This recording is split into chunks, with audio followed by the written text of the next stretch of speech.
느헤미야는 포로로 붙잡혀 있는 이스라엘 민족입니다. 따지면 적국입니다. 적국. 적국의 민족을, 그것도 포로로 잡힌 후손을 왕의 목숨을 전담하는 자리에 놔뒀다. 여러분 상식적으로 이해가 됩니까?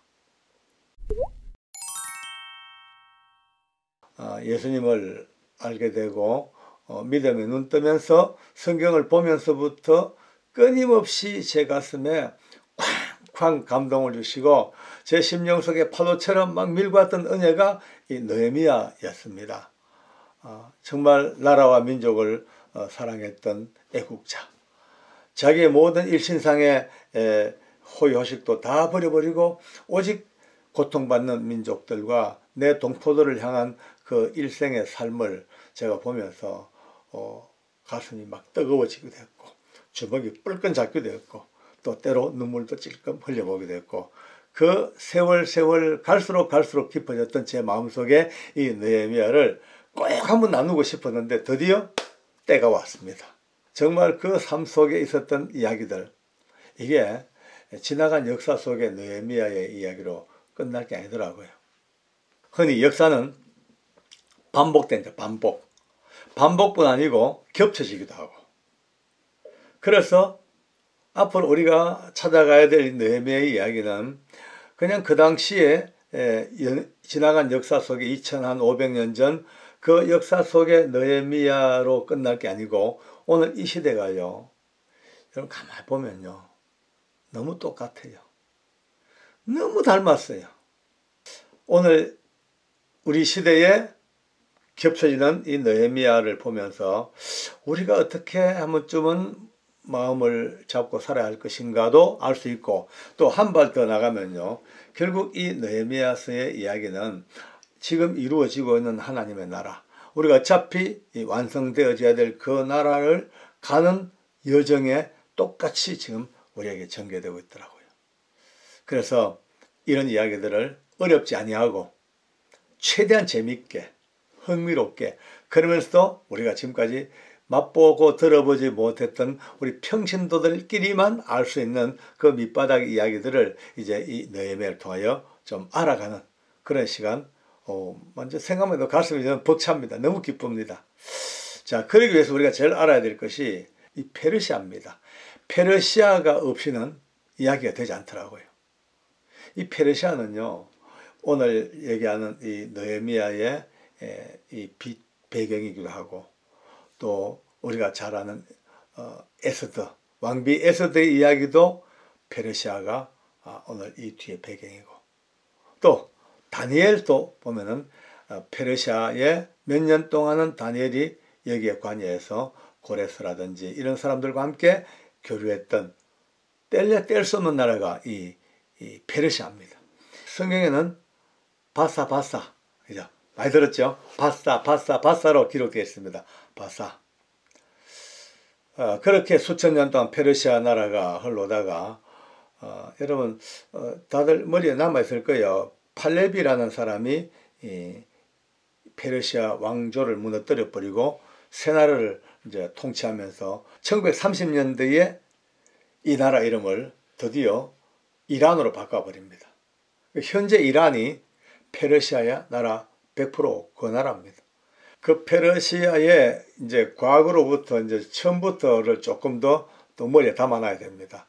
외국 사람들 이름이 그게 이제 좀 나옵니다만은 가급적 제가 외국인들 지명이나 또 외국 사람들 이름을 잘 안 합니다. 왜냐하면 우리가 다 머리에 담기 힘드니까.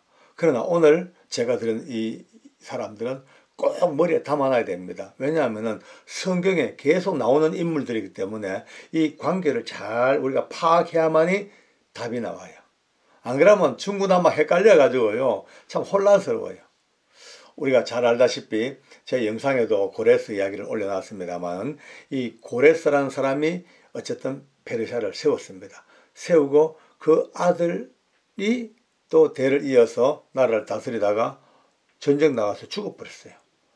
근데 후사가 없어. 대를 이을 아들이 없는 거예요. 이게 왕위가 끊어져 버렸어요.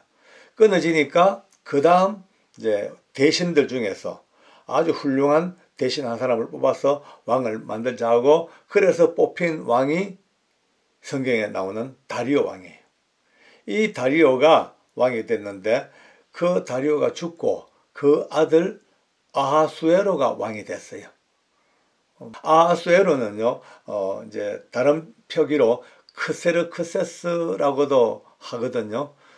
영화 300인 영화 보셨죠? 그거 보면요, 페르시아의 그 무심한 괴물 같은 왕으로 나가 으악 하는 그 왕이 크세르크세스, 즉 아하수에로예요.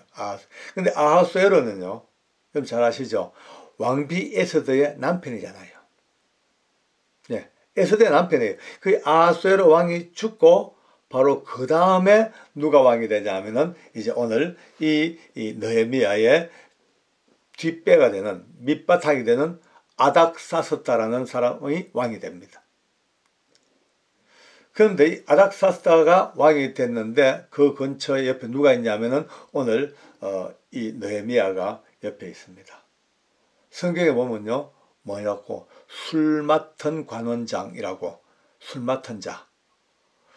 그러니까 우리는 자칫 생각에 옆에서 그냥 서빙 해주면서 술 떠주고 밥 넣어주고 또 뭐 떡 맞고 뭐 이래가지고 뭐 요리사나 뭐 세프나 이렇게 착각하기 쉬운데 그게 아니고, 지금 여기에 나오는 술 맡은 사람, 이 사람은요, 지금 대통령으로 보면 경호실장보다 더 강력한 힘을 가지고 더한 어떤 레벨에 있는 사람이에요. 왜냐하면 그 당시에 왕들은 끊임없는 모반과 반란과 독살과 뭐 여기에 뭐 암살과 막 그냥 하룻밤에 몇 번씩 뒤바뀔 정도로 그런 시대였거든요. 그러니까 제일 중요한 게 바로 척근에서 끊임없이 먹고 마셔야 될 이 음식을 전담하는 사람들은요, 누구보다 더 믿음직스럽고 내 생명을 맡겨야 되는 사람이니까 최고의 신임한 사람을 둘 수밖에 없습니다. 그렇기 때문에 그 권세나 그의 지위와 레벨이요, 경호실장보다도 아니면 경호대장보다 더 높은 레벨입니다. 그런데 조금 이상하지 않습니까? 아니, 페르시아 본국 안에도 좋은 가문이 엄청 많고 뛰어난 인재가 수없이 많고 믿을 만한 사람이 얼마나 많아요. 같은 동족 안에. 그런데 같은 동족에 뛰어난 사람을 옆에서 자기 생명을 책임지는 사람으로 맡기지 아니하고, 느헤미야는 포로로 붙잡혀 있는 이스라엘 민족입니다. 따지면 적국입니다. 적국. 적국의 민족을, 그것도 포로로 잡힌 후손을 왕의 목숨을 전담하는 자리에 놔뒀다? 여러분이 상식적으로 이해가 됩니까? 여기서 또 우리는 금일같이 얽혀가는 이 성경의 역사의 흐름을 한 번쯤은 살짝 들춰볼 수 있어요. 왜냐? 바로 지금 아닥사스다 임금의 어머니 데비마마가 그 유명한 에스더입니다. 에스더가 분명히 아마 그랬을 거예요. 압력을 넣었을 거예요. 왕이여, 내가 청구하는 이 느헤미야를 쓰십시오. 페르시아의 수천 명의 사람들보다 더 뛰어난 사람이고, 페르시아의 모든 인재보다 더 믿을 만한 사람이고, 왕의 목숨을 100% 지켜줄 만한 틀림없는 사람이니까 내가 보장할 테니까 내 보증을 믿고 이 느헤미야를 쓰세요 라고 아마 했지 않을까. 예? 이 아닥사스다 임금은요, 자기를 물론 낳아준 어머니는 아닙니다만은 그러나 길러주고 참 사랑해주고 왕의 교육을 시켜줬던 그 자비로운 데비마마 어머니, 그 부탁을 어찌 안 듣겠어요?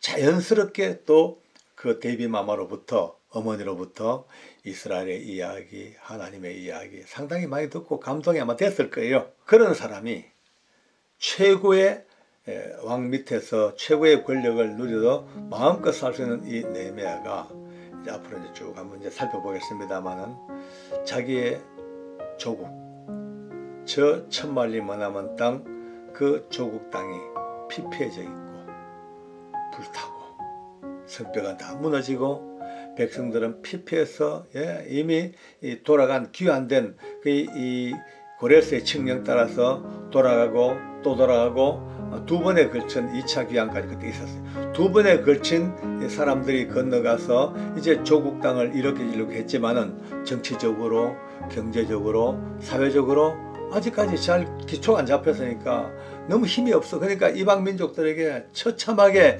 유린당하고 고통당하는 그 많은 것을 이제는 알고 이 느헤미야가 울면서 금식하며 밤을 새우며 기도하며 드디어 결심을 합니다. 내 조국으로 돌아가자. 내 사랑하는 동포들, 핍박받는 나의 민족들, 나의 저 허물어진 나의 조국 예루살렘 성, 다시 한번 이렇게 세워야 되겠다. 그렇게 결심하고 드디어 느헤미야가 이루어가는 나라의 재건의 이야기입니다. 사이사이에 주고받는 대화들, 그 대화 속에 숨겨져 있는 너무나 쫀득쫀득한 하나님의 은혜, 상황 하나마다 다시 한번 들춰보면 너무나 심각하고도 아름답게 배어있는 하나님의 거미줄 같은 섭리, 하나하나 들춰볼 때마다 정말 가슴이 저며오는 그 어떤 감동과 드라마 같은 감격을 맛보는 시간들이 앞으로 이 느헤미야를 통해서 계속 이어져 갈 겁니다. 이제 다음 시간부터 이제 하나하나 흘러가는 역사의 흐름을 타고 느헤미야와 함께 한번 이 은혜의 강을 한번 건너 봅시다. 감사합니다.